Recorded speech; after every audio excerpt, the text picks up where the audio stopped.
Notre technologie est un système innovatif de stockage d'énergie qui est basé sur un matériau poreux. Ce sont des matériaux solides à base de différents métaux qui permettent d'absorber l'hydrogène sous des conditions très favorables. Ça fonctionne de façon similaire à une éponge qui absorbe l'eau, sauf qu'on est capable d'absorber de l'hydrogène à des pressions très modérées. On parle de pression en dessous de 30 bars.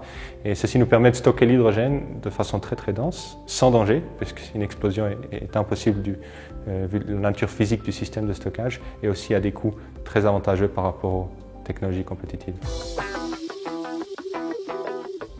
C'est excessivement important parce qu'on a de plus en plus d'énergies renouvelables telles que solaire ou éolien qui produisent des quantités significatives d'énergie qui ne peut pas être stockée.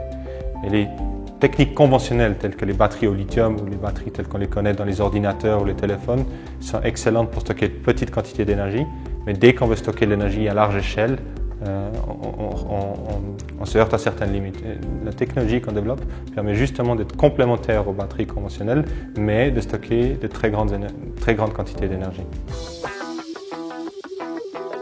L'entreprise a été créée en 2017 au sein du laboratoire du professeur Züttel, donc c'était une spin-off de l'EPFL sur le siège de Sion. Et dans ce cadre-là, on a très rapidement eu accès à différentes plateformes de coaching qui nous ont aidé à formuler un peu le plan d'affaires, à aller chercher des fonds et à mettre sur pied une stratégie commerciale. En 2020, donc au début de l'année passée, on a eu un premier tour de financement avec des investisseurs stratégiques, notamment Hyundai, qui sont montés à bord. Et ça nous a permis vraiment de passer à la vitesse supérieure et de passer en phase de commercialisation. On a eu un coaching platine sur deux volets. Il y a un volet qui était très important pour l'accès à des subventions de programmes européens. Et l'autre volet, c'était pour essayer de lier des stratégies ou des accords stratégiques avec des partenaires industriels. Et c'est sur ce volet-là qu'on a travaillé avec Eric Plan, notamment pour mettre sur pied un projet qui est soutenu par l'Office fédéral de l'énergie, qui est un projet pilote de démonstration de notre technologie.